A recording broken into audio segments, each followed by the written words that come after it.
I've always been overweight, even as a child. Eventually, at my heaviest, I got to 26 stone 5 pound.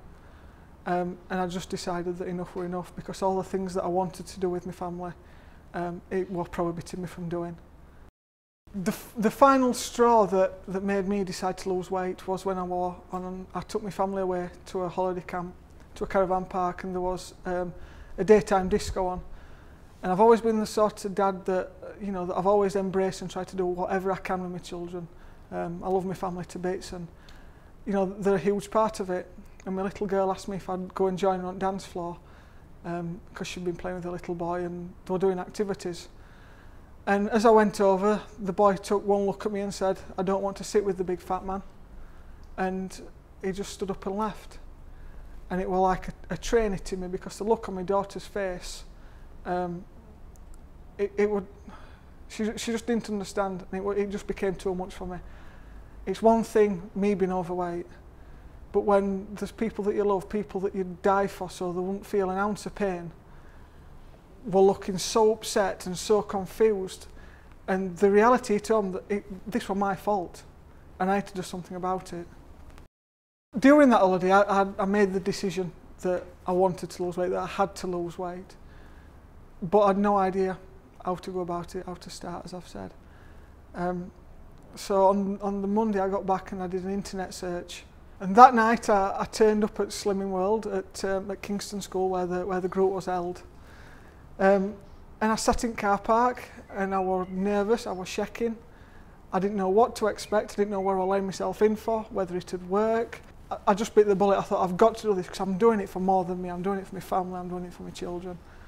So I went through the door and Susanna welcomed me with open arms. It was like she'd known me all my life. And instantly that welcoming feeling that I got, it blew me away. And as well, you know, the people that were in there, they were all so supportive. It was like one big family, and I'd known them for 5 minutes. And I were hooked. And that were it. I just had to carry on going. Slimming World gave me the tools that I desperately needed to change my life around. Mealtimes haven't changed, in the sense of we still sit down, we still eat as a family, we still have big family meals, we still have Sunday dinners and things like that.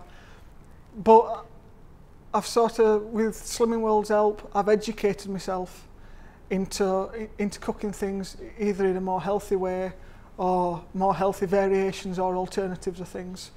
And I can still have my treats, I still have a pint, I still have a glass of wine, because you can.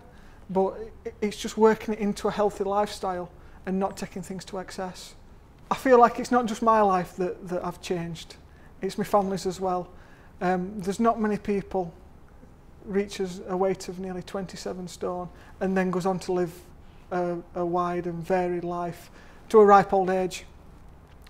I felt I had to take responsibility, I had to lead by example, because the habits of a lifetime that I grew up with, I'm determined that my children are not going to grow up with them. And my children are actually loving it more. They're loving having the dad back, the dad that can play on swings and go down slide, and I can even go on a seesaw now. We are sending them shooting up in air. I never started to lose weight for recognition. I never started to lose weight. I didn't want to lose weight in the first place to win a competition, but to win Slimming World's Man of the Year, it's just like an icing on cake, and I don't think it's quite sunk in yet.